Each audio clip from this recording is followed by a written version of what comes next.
eu vou tratar do Rogério como síndico do meu prédio, como eu vou lidar com as questões profissionais, isso está dentro do âmbito da ética.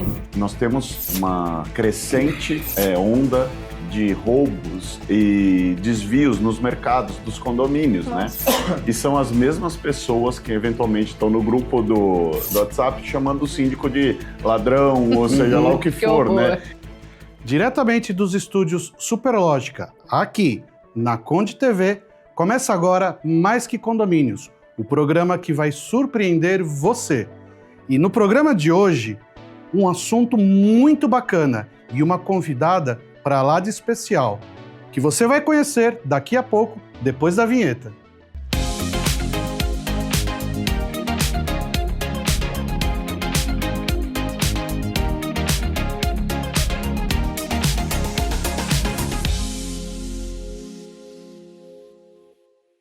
Estamos de volta e o assunto de hoje é a ética como ponto de equilíbrio nas relações.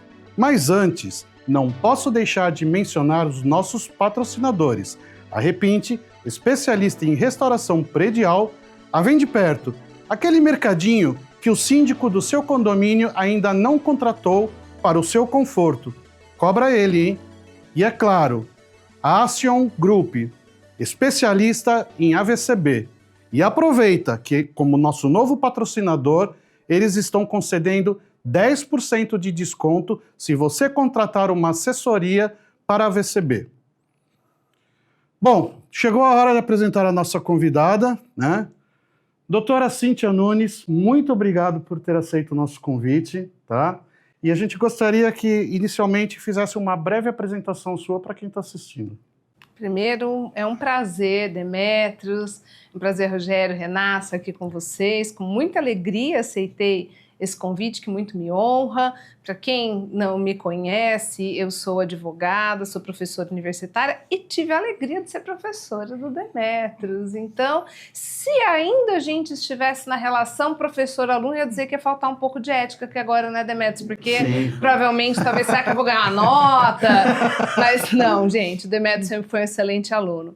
Eu tenho aqui a alegria de tratar desse assunto, sou professora de ética, nem vou falar quantos anos, porque há certas coisas que é antiético até a gente dizer, mas é realmente uma alegria, sou advogada, trabalho nessa área, inclusive, no cível, na área de contratos, e o tema de ética é um tema que, de fato, acaba permeando todas as relações, né? A gente não fala só de ética como ética profissional, lá no âmbito da faculdade, ética na advocacia, porque ética é um tema que extrapola tudo isso. Então, depois, ao final, eu deixo aqui as minhas redes sociais, para quem quiser acompanhar aí o trabalho e saber um pouco mais, mas basicamente é isso. Muito bom. Antes de lhe fazer a primeira pergunta, eu queria convidar você que está assistindo para curtir, comentar e compartilhar esse vídeo para nos ajudar a trazer cada vez mais informação de qualidade para esse grande universo condominial. E não se esqueça, estamos nas principais plataformas de streaming de áudio, onde você, passeando com o seu doguinho, fazendo a sua corridinha ou na academia, você pode acompanhar todos os nossos programas. Bom, antes da gente fazer toda essa dinâmica, eu acho que é importante a gente entender o que é ética, porque tem pessoas que sabem e não aplicam, e tem pessoas que simplesmente não sabem, né? Bom, quando a gente fala de ética, a gente tem que ter um cuidado para não resvalar muito assim numa área da filosofia, porque aí os conceitos ficam tão abstratos que muitas vezes foge ao entendimento e aplicabilidade prática, né, do que é ética de fato. Mas a gente pode resumir a ética nas relações humanas como aquilo que a gente faz e que gostaria que fosse feito conosco. Em que sentido? Todo aquele comportamento humano, quando a gente fala de ética nas relações, aquele comportamento humano que nós temos, que parte, obviamente, de certos pressupostos, inclusive de conteúdo moral, mas enquanto a moral é algo mais intrínseco, mais interno, por exemplo, dentro do que eu entendo que a gente não pode confundir moral com moralismo, né? Mas dentro da moral eu entendo que eu não posso fazer o mal a ninguém, então são preceitos morais em preceitos de honestidade, está dentro da moral e que pode variar um pouquinho, de acordo com as suas convicções religiosas, de acordo com a sua formação. Agora, a ética, ela já extrapola nas relações humanas. Enquanto a moral está mais reservada àquilo que eu penso, àquilo que eu acredito, a ética, ela extrapola, ela exterioriza a moral.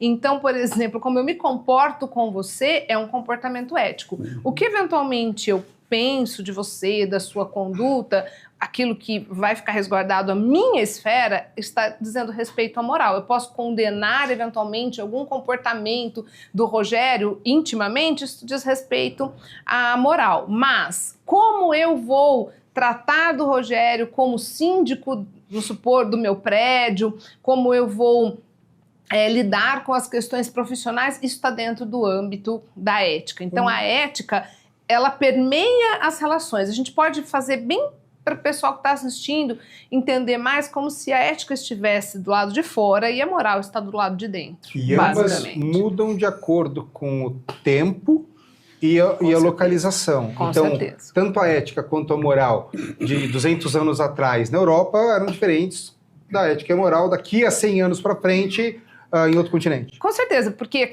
embora eu tenha dito aqui que a gente não pode confundir, mas a ética, a moral muitas vezes ela encosta no moralismo, né?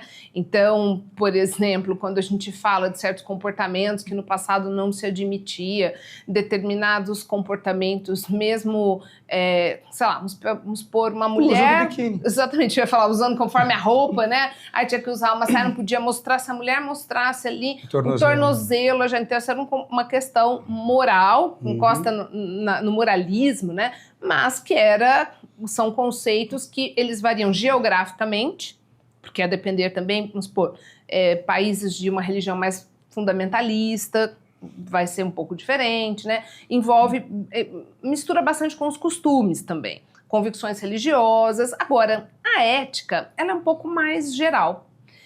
A ética, aquilo que eu faço para o outro e que eu espero que não seja feito para mim, não prejudicar o outro de uma forma desnecessária, ter o respeito, isso é quase que um mandamento universal. Então, ser ético, respeitadas as convicções, é algo mais universal do que a moral. A moral muda um pouco, mas a ética não. Então, termos um comportamento ético é algo que a gente pode colocar de uma maneira geral e se aplicar a qualquer ambiente, porque ser ético em nenhum lugar do mundo, eu penso, é razoável que eu imagine que eu vou prejudicar desnecessariamente alguém. Isso está dentro de um comportamento ético. Eu não vou prejudicar um colega de trabalho porque eu quero tomar o lugar dele, por exemplo. Isso é um comportamento ético. Isso não muda propriamente. Talvez se a gente fizer uma regressão, né, lá para o tempo em que a lei era força, aí isso realmente vai... Mas numa sociedade moderna, a ética não modifica tanto não, viu, Renato? E você falou na sua apresentação, você dá aula de ética há algum tempo, né? Sim. E a ética, junto com a moral, ela vem um pouco do berço, né? E você vai aprendendo isso, né? Como se ensina a ética para um profissional já... um profissional formado ou um universitário com a idade, como que você incute esses valores na cabeça de uma pessoa formada? Rogério, você me fez uma pergunta excelente, por quê? Primeiro, eu não dou ética filosófica, eu dou ética profissional, então eu dou ética na advocacia. Então, quais são os comportamentos que o advogado deve ter? E eu digo que a ética profissional, ela difere um pouco da ética na advocacia. Por quê? Porque assim, eu posso ser, vamos supor, um advogado X, ele tem ali, eventualmente, um desejo de, se eu pudesse, pegaria o dinheiro desse cliente, vamos supor, mas ele não faz. Ele não faz porque ele tem um receio da punição, então ele age diante da ética profissional, ele está agindo corretamente. Intimamente, eventualmente, ele até nem é uma pessoa ética e aí encosta mais na moral. Então, a resposta é, não ensina. Por quê? Eu chego na primeira aula de ética e falo assim, gente, eu não consigo aqui ensinar ninguém a ser ético ou deixar de ser. O que eu posso mostrar é que se você não agir de acordo com os comportamentos éticos, as consequências serão essas. Como advogado, se você, por exemplo, se tornar um estelionatário, se tornar alguém inidôneo, você pode ter iniciado um procedimento para exclusão dos quadros da OAB. Então eu digo, nesse momento aqui, ou você é ético ou você não é. Agora eu posso ensiná-lo e você vai decidir se vai agir de acordo com a ética profissional ou vai correr o risco das punições. Então não dá, porque isso é algo de berço. Você pode mostrar para a pessoa e a pessoa pode eventualmente sopesar, né? Mas o caráter a gente não forma numa sala de aula, isso é inegável. Eu tive aula de ética na faculdade, eu não fiz direito, fiz administração, mas tem a ética nos negócios também, né? E é isso, você não consegue ensinar, né? Não dá, Como ensinar? a pessoa é torta, sabe aquele, eu adoro ditados populares, é o pau que nasce torto. Ele não adianta, né? Você pode até eventualmente mostrar e a pessoa entender, olha, se eu pudesse, eu até agiria assim, mas como eu não quero ter problemas, eu vou agir dessa forma. Então você coloca à disposição da pessoa ferramentas para ela verificar como ela vai atuar. Mas ensinar, não ensina. Ou seja, independe da classe social, independe da educação que os pais derem. É interno da pessoa ser ética ou não. E daí eu vou dizer que a educação, né, o berço faz a diferença, porque é claro que se a gente pegar aí aquelas pessoas que nascem, sei lá, talvez os psicopatas, as pessoas que nascem já com ali faltando algum... Essas vai depender, né? Então a gente não vai, pode ser que do melhor ninho possível nasça uma criatura, mas de uma maneira geral eu acredito honestamente que a carga que nós temos, o exemplo que a gente tem, se você vê na sua família, o seu pai, sua mãe, seu avô, sua avó, quem quer que te crie, tio, agindo de forma correta, trabalhando, fazendo, errando, porque todos erram, você vai ter digamos assim, esse exemplo a nortear a sua conduta. Mas aquela pessoa que vê a lei de Gerson ali atuando o tempo inteiro, ela pode, a despeito disso, ser uma pessoa íntegra, mas o exemplo já não ajuda muito. O exemplo carrega, né? Você falou também da questão de você dar aula da ética profissional, né? Da questão focada para a advocacia, para o direito, né? Mas nós, atuando como síndicos, né? Nós temos a questão da convivência, né? E a convivência permeia muito a ética também, né? No sentido que você falou, de se colocar no lugar do outro, né? E de fazer pelo outro o que você gostaria que fizesse por você, né? Como você enxerga as relações humanas hoje e essa questão ética, porque o que eu vejo é que as pessoas estão cada vez mais individualistas, cada vez pensando mais no próprio umbigo, e ela quer que o outro se adapte à vontade dela, né? Como que você enxerga isso na nossa sociedade e trazendo um pouco para condomínio também, né? Então, assim, a gente percebe que há uma grande crise ética.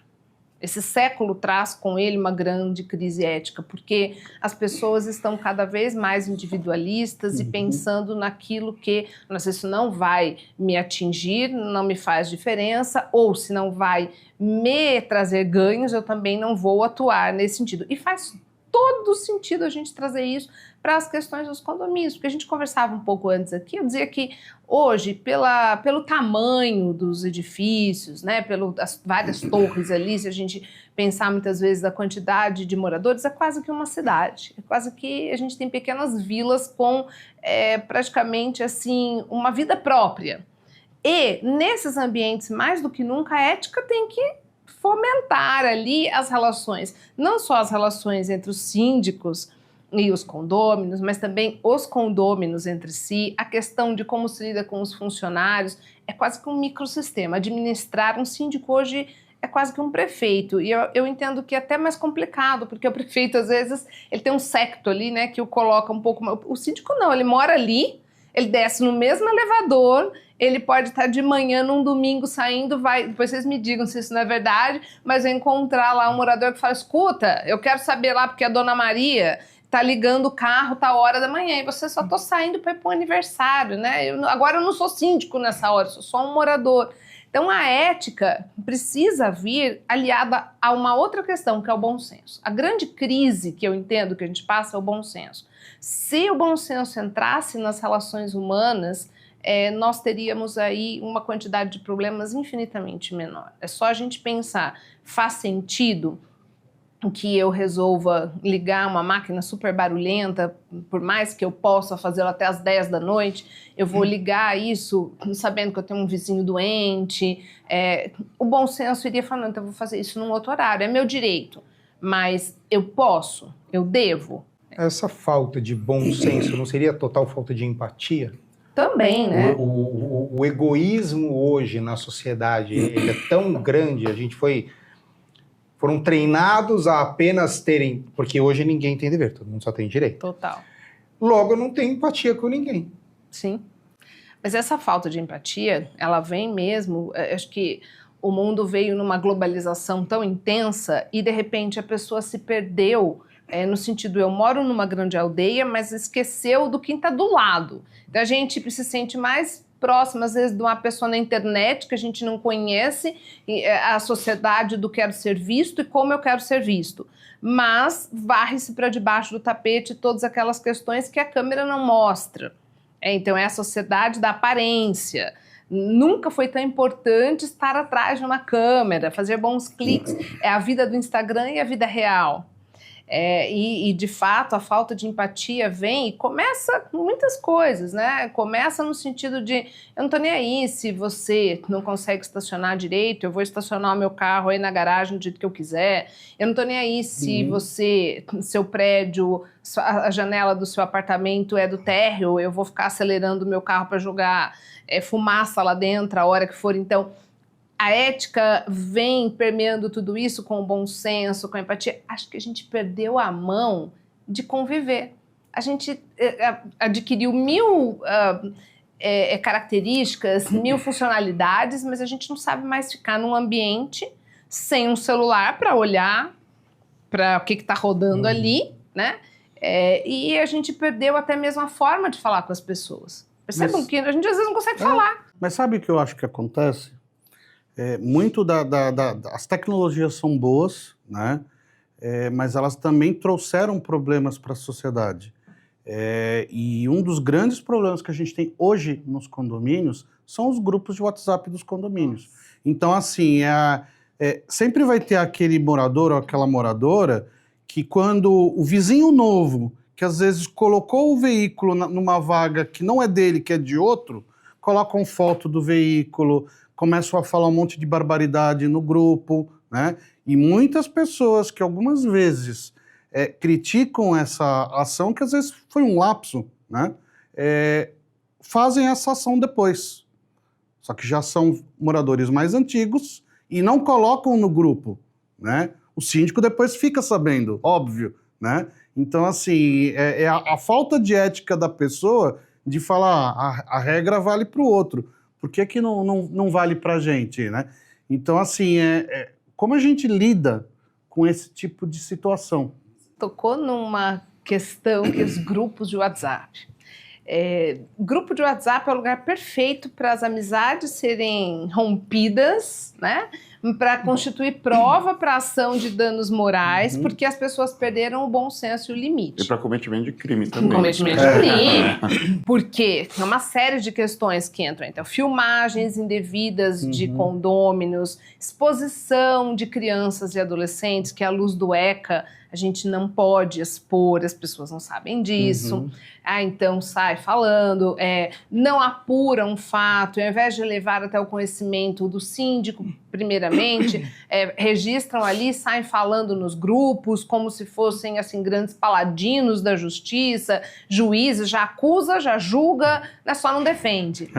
Então, realmente, os grupos de WhatsApp, eles são assim um ponto nevrálgico que é muito importante. Eu vejo que nos condomínios, até com o tempo, isso seja incluído nas convenções coletivas, inclusive regras sobre essas questões, do tipo, se o condomínio vai ter um grupo particular aí, das pessoas criaram, isso não é uma comunicação oficial do condomínio. Se o condomínio criar, a sugestão é que faça bloqueado para comentários e seja só um mecanismo onde só os administradores postem avisos, porque como você bem disse, tecnologia ajuda muita coisa, de tal forma que a gente pode, deve usar, né, para, por exemplo, vai faltar água, aconteceu alguma coisa, é mais fácil a gente colocar no grupo de WhatsApp todo mundo enxergar do que o velho papelzinho dentro do elevador, nas áreas comuns. Mas um cuidado para que um grupo oficial do condomínio não seja aberto, porque daí o condomínio pode responder também,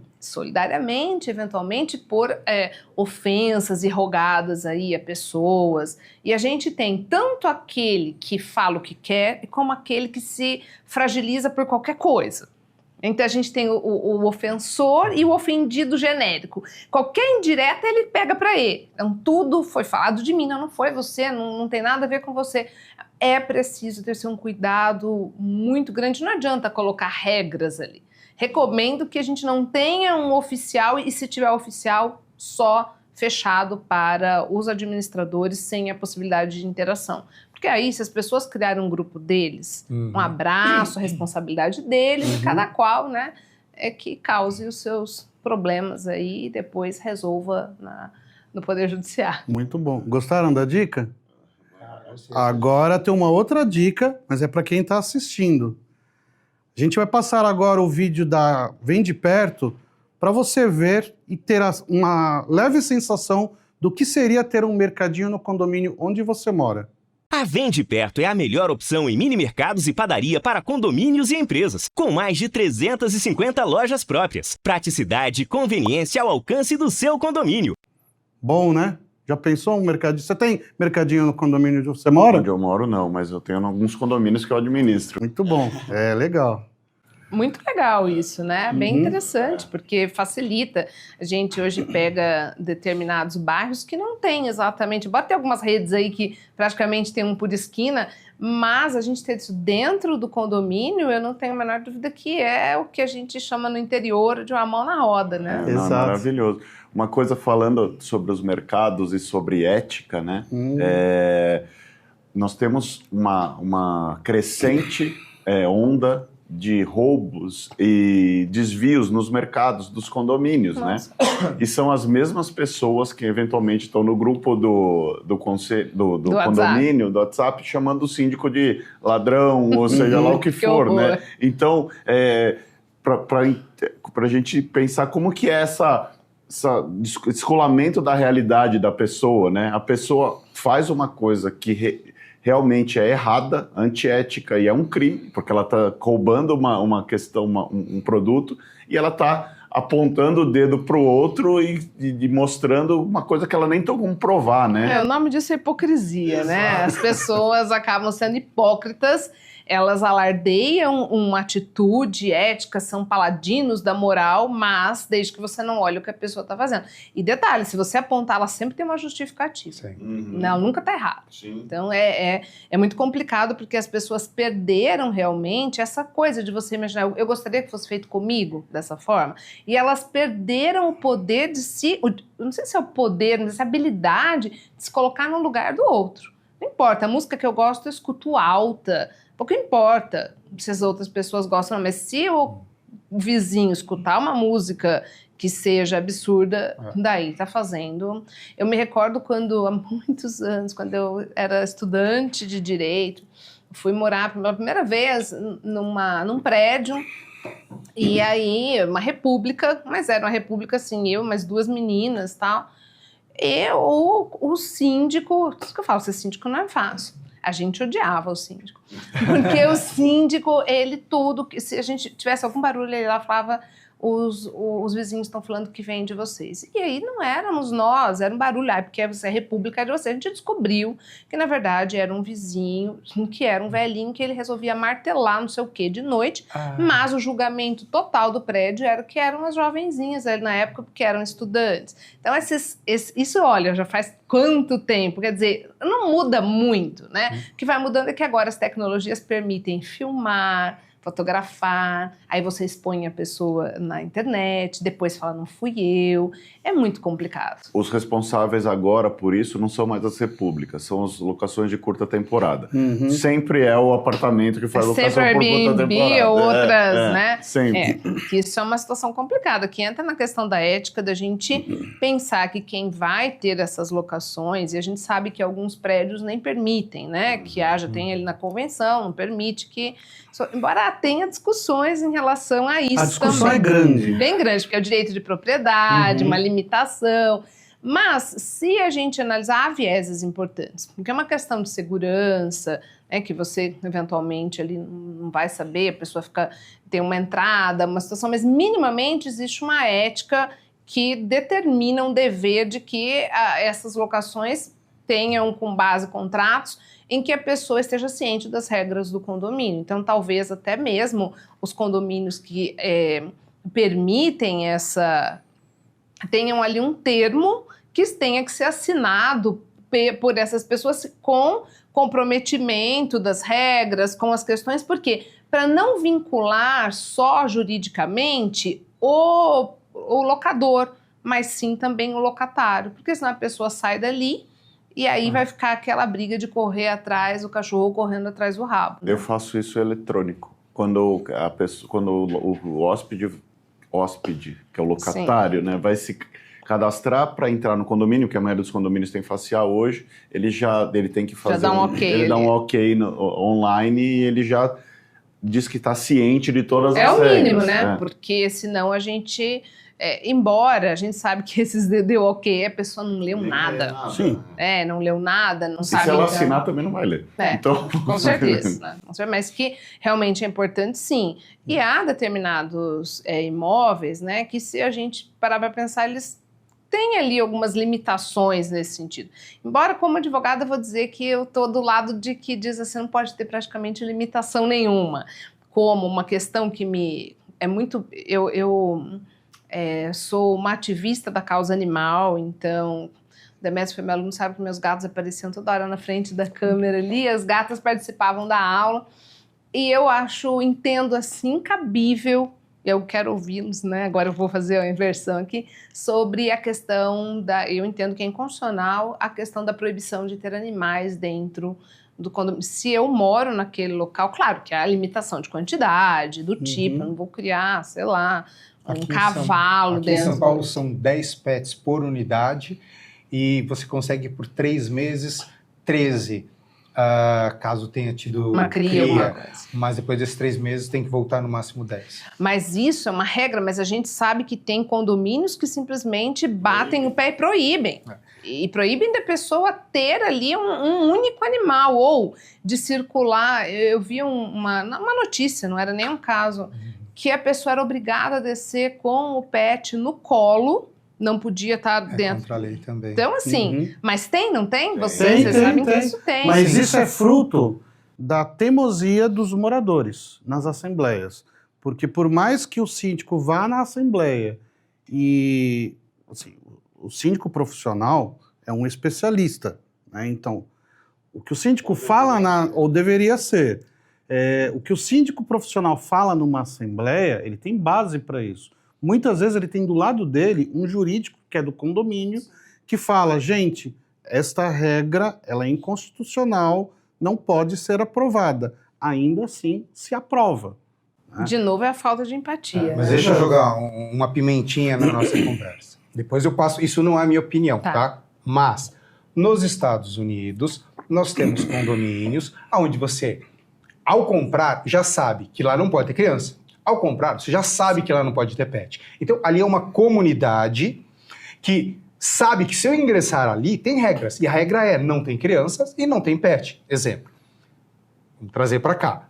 Então, assim, sim, nós temos o direito de ter um filho, nós temos o direito de ter um pet, nosso direito... e as famílias mudaram. Muitas famílias deixaram de ter criança para ter pet. Então, hoje em dia, é até o que chamam famílias multiespécies. Sim, né? Hoje em dia, chama-se família multiespécie. E até que ponto, então, aquela comunidade que realmente se reuniu, dizendo não gostamos de criança, ou não gostamos de pets, somos todos alérgicos, chega um externo, com uma família multiespécie, compra uma unidade lá, Então ali você tem 100 pessoas que estavam já desde o início de acordo a não ter algo.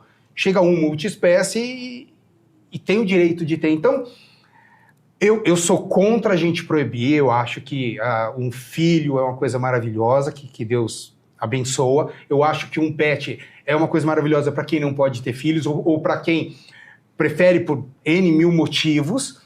E eu não acho que a gente deva proibir. Mas, se é uma comunidade que desde o início, quando foi fazer a incorporação daquele imobiliário, já foi dito do início, aqui não pode isso, aqui não vamos ter aquilo, eu acho complicado a gente impor. Então eu vou jogar outra pimenta. Vamos colocar assim, e se eu colocasse nesse prédio, por exemplo, não entram gays? Ou, por exemplo, se eu dissesse, não entram pessoas negras? Vamos imaginar. Eu conseguiria dizer, não foi a regra que a gente colocou aqui. Eu estou entendendo, estou jogando. Entendi. É que a linha, no meu raciocínio inicial, eu não raciocinei que proibir crianças seria uma forma de preconceito. Mas Proibir pet seria uma forma de, tipo, não é racismo, é de peticismo, vamos por assim dizer. Mas acaba sendo. Sim, acaba sendo, porque, na verdade, ao extremo, daqui a pouco, você vai colocar, embora, vamos lá, e veja, eu entendo o que você está dizendo, que também não é tão simples, não é tão singelo, porque essa discussão, a gente podia ficar aqui horas, porque ela não é uma discussão simples. Existe, sim, essa corrente, como você disse, imagine que eu coloco um lugar em que eu digo, aqui não entra criança. Então, é proibido a entrada de menores de idade. Não dá para chegar e falar assim, eu quero entrar porque... principalmente se o local tiver ali aquelas razões pelas quais o ECA disse que a criança ou o adolescente não poderiam entrar. Por exemplo, local de adulto não dá para criança. Exatamente. Mas aí, o fator de determinação é protetivo. Então, ele não é discriminatório. Mas quando a gente coloca, por exemplo, uma questão hoje de um pet, você limita até o direito de propriedade, né? O direito das pessoas coexistirem em outros contextos. Eu sei, estava lendo um livro aí esses dias que falava que em determinados prédios aqui na cidade de São Paulo, há algumas décadas, não aceitavam um morador, por exemplo, que fosse... Na época não falava nem de transgênero, né? Falava de travesti, por exemplo. Então, não aceitava. O morador travesti não podia adquirir um imóvel ali, não podia circular naqueles ambientes. Então, a gente precisa ter um cuidado, porque a irmos nessa direção, particularmente, por mais que eu até entenda o sentido, a gente quer um lugar que não tem criança. Mas uma coisa que até hoje existe, clube. Para você comprar uma cota de um clube, você vai passar por uma votação, você vai passar por um comitê, e eles vão te barrar por N motivos. Mas se te barrarem... Mas eles não vão te dizer, então, eles só não te vendemos. Mas é o que acontece hoje, por exemplo, em relação a algumas escolas, em que chega lá... não tem vaga. Não tem vaga. E aí vai judicializando. O que eu pondero é o seguinte, vale a pena, né, judicializar, criar... querem lá, né? Então começa por aí. O que é complicado é que às vezes a gente até, quando a gente coloca no mundo ideal de pensar em um grupo de pessoas, todo mundo concordou, por exemplo... Vou pegar na outra linha. Todo mundo concordou que aqui não vai tocar música tal horário. Aqui não tem carro azul, por exemplo. Só que um dia as pessoas morrem. Aí esse imóvel vai passar para outra pessoa. Essa pessoa não fez parte daquele pacto. Só que o direito dela ter o imóvel está ali. E aí ela não pode se comprar, ela não pode ser exigido nesse sentido, por exemplo, determinadas coisas. Vamos chamar uma pessoa, eu herdei, eu tenho um filho, eu tenho direito de morar aí não posso ter criança nesse ambiente. Veja que não é uma situação simples. Cabe muita discussão. Eu entendo a linha de coisas, né? Existe uma questão que é a autonomia da vontade, que a gente tem que pensar uma coisa. Quando a gente fala em direito civil, a gente diz da autonomia da vontade, a liberdade de contratar, eu compro ali, aqui. Mas nós temos um outro princípio que vai acima disso, que é a função social da propriedade. E se a propriedade não observar a sua função social, hoje o nosso direito entende que essa propriedade deixa de cumprir com a sua, digamos assim, a sua vocação. Então, eu não poderia sobrepor a propriedade, direito de propriedade, a um direito a uma existência digna, um convívio familiar, mas não é realmente uma situação tão simples. Uma dúvida meio que a ver com isso. Estava lembrando, e eu não sei se é mito, mas eu escutei muito que nos Estados Unidos existem estabelecimentos que eles se reservam o direito de não atender determinados clientes. Eu não sei se isso existe no Brasil. E aí a minha pergunta seria, seria antiético essa escolha do eu não vou te atender? Ou é um direito da pessoa? A gente tem que pensar que tudo determina de acordo com a Constituição de cada país, né? Então, lá, a Constituição é uma coisa. Nossa Constituição resguarda e coloca, elege ali a dignidade da pessoa humana como um dos pilares, a não discriminação. Então, aqui, a gente não teria, em princípio, nem o direito, isso daria discriminação. Cada vez mais a gente tem legislação no sentido de barrar a discriminação. Então, vamos imaginar, se você chega lá num restaurante, o que pode ser colocado são regras... Um dress code. Exatamente. Aí tudo bem. Porque você está colocando qualquer pessoa que entrar fora... Sem camisa, não tudo pode. Tudo bem. Aí é uma situação. Porque o fator de discriminação, ele é passível de ser atingido por todo mundo. Agora, se eu colocar, suponhamos, sem um fator protetivo, aqui não entram pessoas que tenham menos do que 1,60 m. Por quê? Porque eu não gosto de gente baixinha. Seguindo esse raciocínio, se eu puser uma idade, aí todo eu não mundo posso. vai chegar nessa idade. Então, mas veja, se eu coloco até mesmo, quando eu falo de estatuto, porque daí a gente está colocando o Estatuto da Criança e Adolescente. Sim. O Estatuto diz que a criança e o adolescente, eles não podem ser discriminados, a não ser que seja para fator de proteção. Então, por exemplo, uma casa onde haja jogos, onde vai haver, sei lá, nudez, determinado conteúdo adulto, eu não deixo a criança entrar. Por quê? Para proteção. Então, quando o fator de discriminação é protetivo, ele está legal. Ele atinge a legalidade. Quando não é, ele é discriminatório. Então, se eu deixar, por exemplo, veja, a gente tem que fazer sempre o sentido contrário, né? Vamos imaginar que eu tenho uma escola que professa uma determinada religião. Aí, eu não posso, em princípio, proibir pessoas de outra religião. Mas, se você se matriculou na minha escola, você sabe que a religião que vai ser ensinada ali é essa. Aí é uma outra história. Porque aqui se ensina essa religião. Você pode vir de qualquer outra, mas aqui vai aprender essa. Se você não quiser, você matricula em outra. Na escola pública, por exemplo, eu não poderia dizer tem que ser essa, porque a gente tem um país que é laico. Uhum. Então, a gente tem que examinar o caso a caso. Quando a gente fala de condomínios, né, que está dentro, é uma questão do direito de propriedade e da função social. E a questão da discriminação, no caso a caso, vai ter que ser verificado. Realmente, os Estados Unidos têm, inclusive, alguns condomínios de idosos, onde eles estabelecem que não mora criança. Uhum. Mas só que lá é a Constituição de lá, né? Aqui, a situação muda um pouco de figura. Eu tenho um receio dessa limitação, mas eu sei que os nossos tribunais não são unânimes.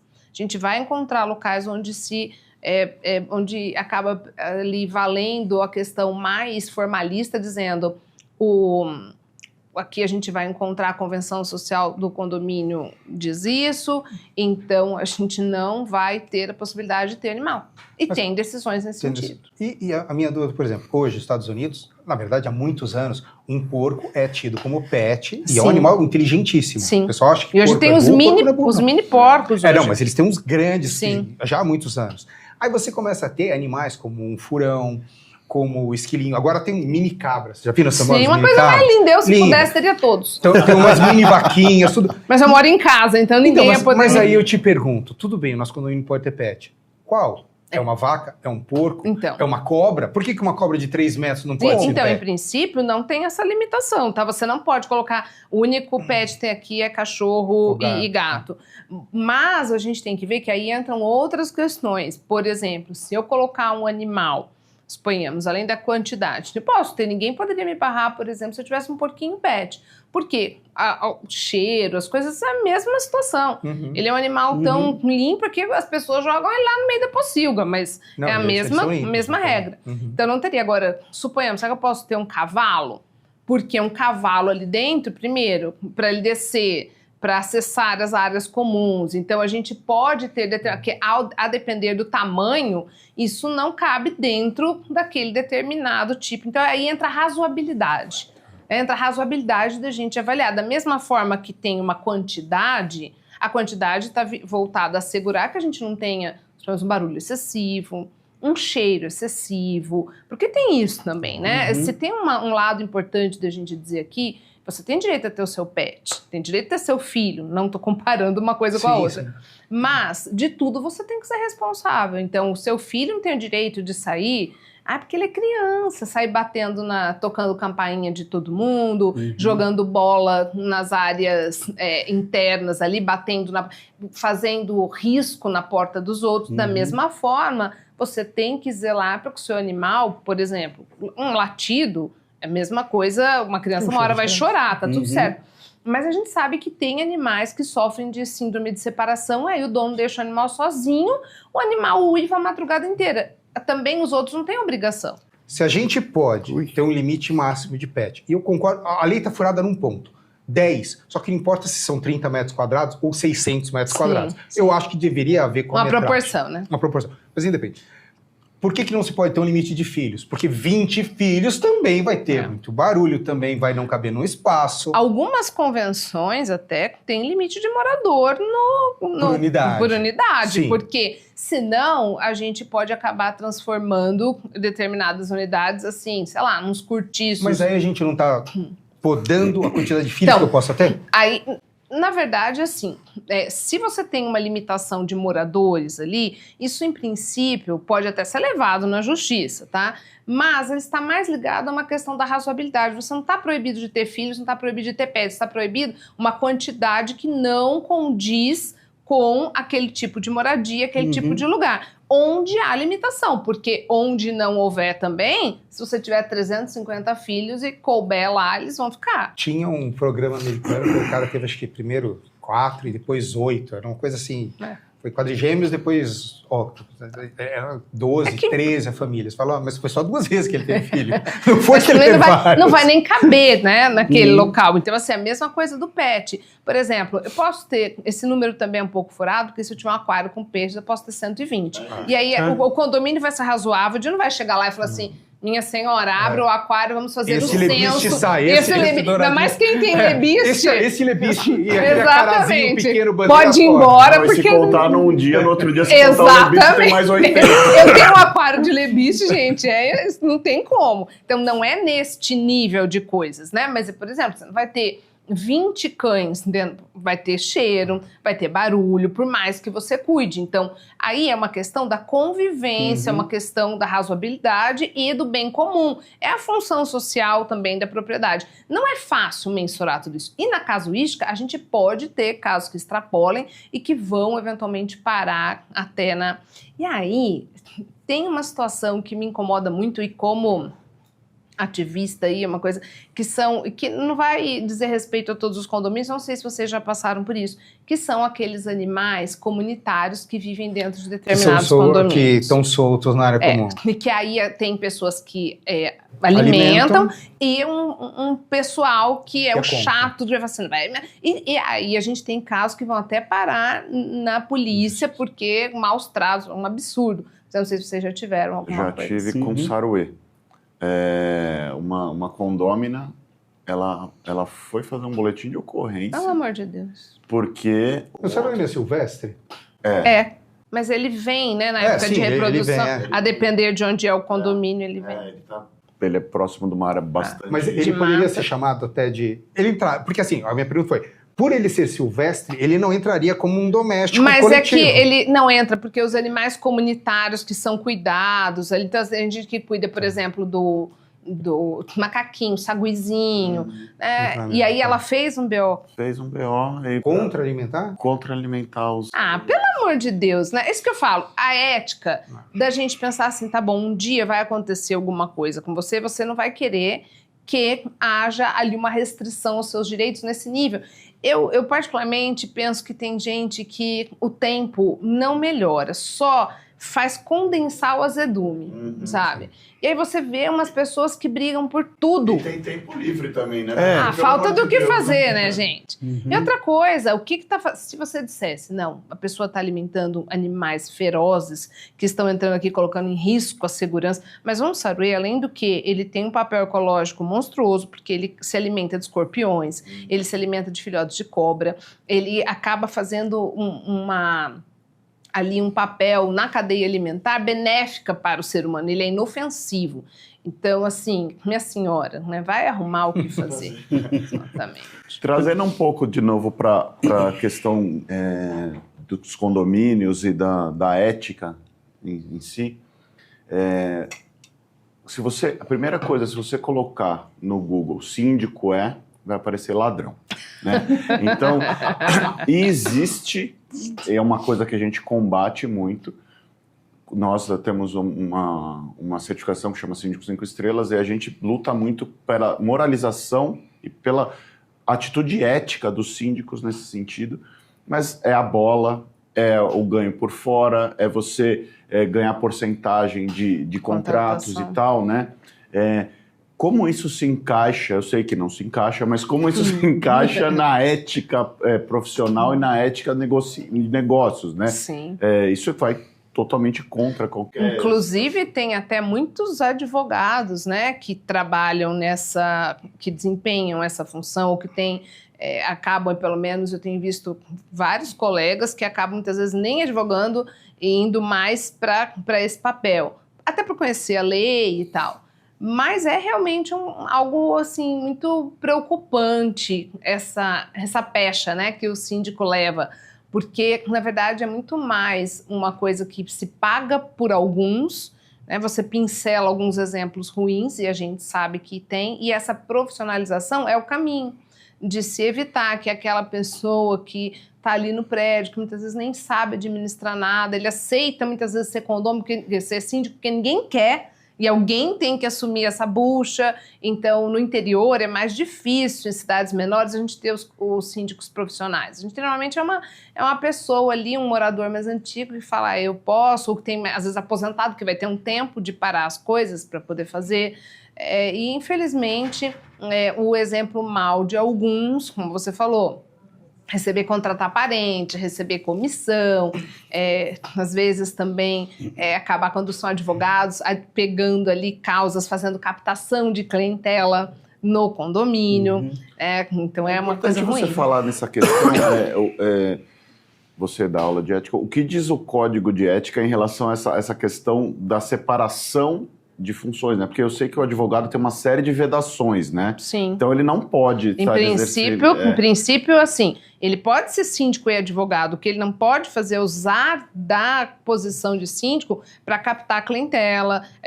Acompanhei uma vez um caso que chegou aos meus ouvidos, que o síndico, ele era advogado, e nas reuniões de condomínio ele falava, inclusive, aproveitando que o meu escritório agora está com ações de uma situação X, já deixava ali os formulários para as pessoas saírem e assinarem a procuração. Então ele sabia, mandava o porteiro entregar, olha, entrega aqui que o escritório está fazendo isso, ou ele falava, a gente pode promover uma ação. Então, o ideal, eticamente, e tudo bem, hoje a gente acaba desenvolvendo várias funções, mas o ideal seria, se ele é síndico e advogado, que ele separe as duas coisas e não seja o jurídico do próprio condomínio, obviamente, né? E também não faça aí não use desse cargo para fazer uma autopromoção. Por quê? Se ele for um bom síndico, e amanhã ou depois as pessoas sabendo que ele é advogado, ele desempenha o seu papel corretamente, não deixa ali nada que o desabone, quando ele deixar o cargo, provavelmente isso vai trazer clientela para ele. Porque as pessoas vão falar, olha, fulano foi nosso síndico aqui, advogado, sempre agiu corretamente. Ele pode usar isso como uma propaganda positiva pela conduta dele, mas não usando, isso é um limite. A OAB, o estatuto da OAB coloca ali o código de ética como um limitador. Você não pode misturar as duas coisas. Eu queria, desculpa, Renato, só queria pegar esse gancho do síndico ladrão. Que por conta dessa fama que a gente leva, os condomínios estão inventando modas para se proteger dos síndicos profissionais. Essa semana eu estive numa assembleia e aí, no final da minha apresentação, perguntaram se no contrato de síndico profissional eu colocava uma multa caso eles fizessem a rescisão do contrato. Eu falei, olha, primeira coisa, eu não coloco multa. Segundo, não existe rescisão de contrato. O contrato de um síndico profissional é o Código Civil e a ata de eleição. Existe um rito, né? Então, assim, não deu certo, tudo bem, pode ser que os moradores não gostem, pode ser que o síndico não dê certo com o condomínio, ou o síndico chama uma assembleia para eleger um novo síndico e renuncia ao cargo, ou os moradores entram com um processo de retirada do síndico do cargo, né? Agora, inventam-se um artifício com um contrato como se o síndico não fosse eleito, fosse contratado, né? E a gente vê isso muito, advogados que prestam assessoria a condomínios e administradoras fazendo a cabeça dos moradores de condomínio para que se utilize esses artifícios, né? Então, assim, como que a gente pode, né, lidar com situações desse tipo? Porque o síndico, quando vai na Assembleia e fala isso, ele está falando em causa própria, né? E as pessoas não pensam no que está escrito na lei. Uma das formas realmente é sempre estar acompanhado, inclusive, de um corpo jurídico para expor isso, né? Para te dar, para te municiar dessas informações, para dizer, olha, não é esta forma que isso que se concretiza. O problema é que na hora em que as coisas acontecem, quando surgem problemas do tipo, a gente está desconfiado que sumiu um dinheiro, as pessoas acham que elas vão resolver isso na maneira de simplesmente, então, vamos dizer um tchau, a gente paga quase se fosse um aluguel, né? A gente paga aí uma multa rescisória e você vai embora. Quando, na verdade, o que tem que ter sempre levado em conta, né? O síndico, ele vai ter que prestar contas e ele responde criminalmente, além de civilmente. Então, há certas... infelizmente, os bons pagam sempre pelos maus. Exato. Isso em tudo. Advogado. Que tem um povo que adora dizer assim, o que não falta é piada de advogado, né? Porque se você for para o céu, você não tem advogados nem para processar ninguém, porque eles estão todos no inferno, né? Então, é muito complicado, porque, de fato, a gente vê um pré-julgamento e a questão de profissionalização traz essa vantagem. Para falar, olha, você pode apresentar, já trabalhei para esse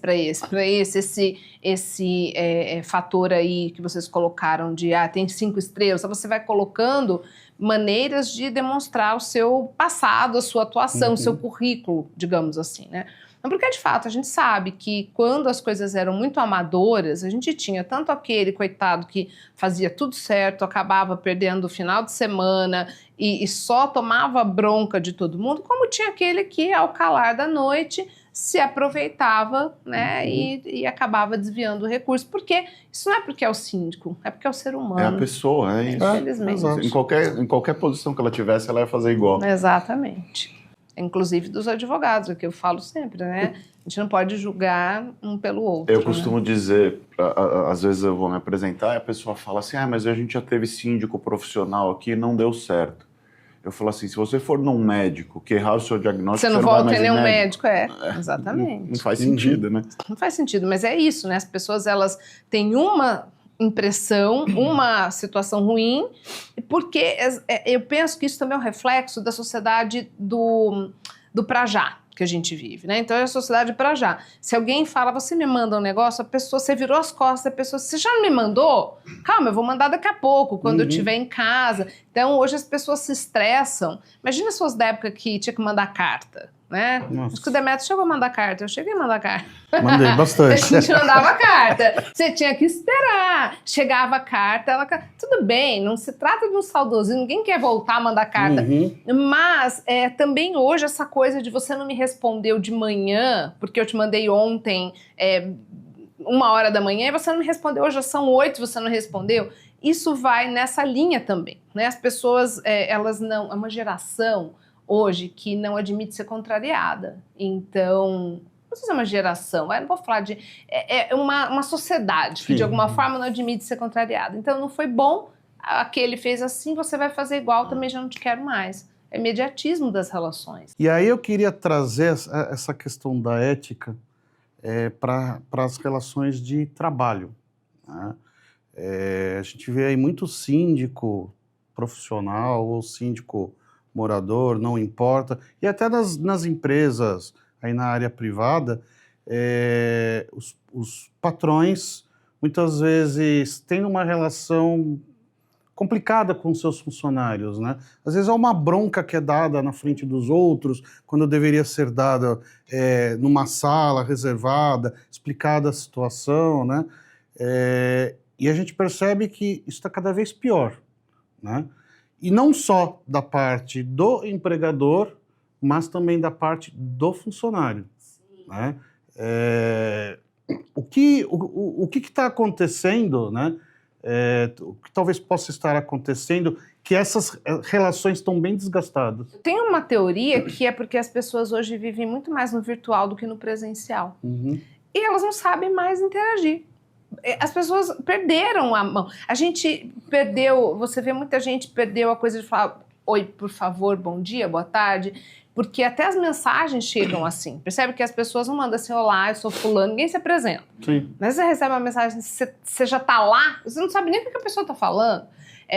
As pessoas perderam um pouco. Isso não é só o jovem, todo mundo que de alguma forma vive, né? Não tem muito como a gente fugir hoje do celular, da tecnologia, e eu sou aficionada por tecnologia, mas a gente precisa voltar para o bom senso, a moderação. É importante a gente saber que as coisas continuam, a vida continua acontecendo no presencial. Sim. E nessa hora é aquela coisa de falar assim, você não está fazendo um espetáculo para passar nas redes sociais. Uhum. E a importância de se colocar no lugar do outro. Você gostaria de ser humilhado na frente do outro? É aquela situação do patrão que acaba com o empregado na frente. Eu presenciei certa vez aí numa loja, a pessoa fez uma coisa errada, chegou a gerente, acabou com a menina na frente de todo mundo. Pensei, nossa, isso é processo na certa. Imagina para a gente trazer para a seara do condomínio, por exemplo, um síndico ou um morador dar uma... acabar humilhando ali um porteiro, uma pessoa mais simples, que às vezes pode até ter uma dificuldade de entender como faz tal coisa, tem um alcance às vezes um pouco menor da situação e tenta fazer até o seu melhor. Eventualmente acaba sendo, porque nada presta aqui mesmo. Então a gente precisa se colocar no lugar do outro, principalmente porque a condição econômica é a que mais vulnerabiliza as pessoas. Você humilhar uma pessoa que economicamente é vulnerável é fácil, vai humilhar quem está acima de você. Exato. Né? Então, assim, é aquela coisa que a gente volta a falar, a ética, se colocar no lugar do outro, aquilo que você não quer que seja feito com você. Da mesma forma também, a gente tem, né, hoje uma sei lá, não vou falar geração, porque fica parecendo coisa de... porque agora, né, os jovens... Mas, assim, a gente vê um pessoal, digamos assim, que não aceita nada em relação a uma correção, que vamos imaginar, aí chega o síndico e fala, olha, você não pode fazer tal coisa, no outro dia a pessoa não vai mais trabalhar. Por quê? Porque me distratou, porque agora eu vou fazer isso. Tipo, eu não preciso, eu gosto sempre de uma série que é aquela Todo Mundo Odeia o Crise, que tem a Rochelle assim, eu não preciso disso, meu marido tem 2 empregos, parece que a pessoa fala isso, sabe? Eu não preciso disso aqui. E as pessoas abandonam os empregos tendo filho para sustentar, porque não falou direito comigo, eu não vou admitir. Então a gente vive um momento de pessoas que são muito dodóis, né? E de um outro lado, gente muito estúpida também. Então, chegar a fazer aí o encontro das águas, né, dimensionar, é a ética que vai, a ética, o bom senso. Eu gostaria de ser tratado assim? Ou, será que eu fiz tudo certo? Colocar-se no lugar do outro. A coisa mais difícil que tem, né? Andar com o calçado alheio. Pois é. E eu tenho que confessar que eu tô ficando chateado, porque o programa tá chegando no final. Passou muito rápido, Passa gente. rápido Você demais. quer tentar fazer um episódio duplo? Infelizmente, a gente está chegando no final do programa. Queria agradecer mais uma vez a sua presença e pedir que deixe um recado especial para quem está assistindo.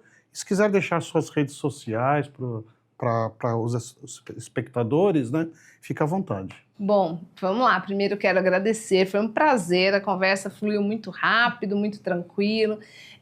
2 recadinhos muito rápidos, né? O primeiro deles é você que mora num condomínio. Primeiro, coloque-se no lugar do síndico e se você é o síndico, coloque-se no lugar do morador. Pense que não é fácil e todos se unirem os esforços, o bem comum é o que vai ser alcançado. Às vezes, a gente tem que respirar antes de dar aquela resposta que fica atravessado. No outro dia, você percebe que nem era aquela resposta, é você que realmente estava um tanto ali fora da sua... Um dia que não estava bacana, um dia que acabou não sendo o que você esperava. Então, assim, com a ética, com o bom senso, todas as relações podem encontrar um caminho mais leve, né? A gente já vive tempos tão difíceis, a gente não precisa... Lembre-se que o seu amigo, o seu vizinho, ele é um outro ser humano que tem as questões dele, tem os problemas dele, assim como você tem os seus. Então, um recadinho, assim, do coração, né? Tenha paciência com quem cuida de você e com quem você cuida também.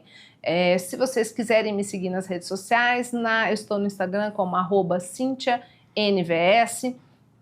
Cíntia é com THYA, porque não tem que ser fácil para ninguém, né? Então, Cínthia NVS no Instagram. E eu também tenho um site, eu sou cronista, eu tenho um site onde eu coloco as minhas crônicas e devo escrever uma crônica sobre este momento aqui. Então, é www.escritorices.com.br. Gente, foi um imenso prazer, muito obrigada. E agora eu espero ser convidada uma outra vez, hein? Muito bom, e será? Está aqui um presente da nossa empresa parceira Eletromídia. Muito obrigada. E aí o presente para você é a certeza que na próxima quarta-feira teremos um novo episódio com um assunto sensacional e convidados incríveis. E não se esqueça, siga-nos, compartilhe e nos ajude a levar cada vez mais informação de qualidade para todos. E olha, hein, estamos nas principais mídias de áudio para você ouvir aí no seu celular, com o seu fone de ouvido, passeando com o cachorro, na sua corridinha. Não esquece, tá? E se ainda não está seguindo o nosso canal, tá esperando o quê? Siga agora. Ah, mas espera lá. Tem os nossos patrocinadores, tá? Procure a Repinte, especialista em restauração predial, a Vende Perto e peça um mercadinho deles, se ainda não tem. O seu síndico está devendo o mercadinho aí no seu condomínio. E é claro, a Action Group. Procura eles, que é certeza de um bom negócio. E não esquece, próxima quarta-feira, às 9h30 da manhã, Mais Que Condomínios, o programa que vai surpreender você.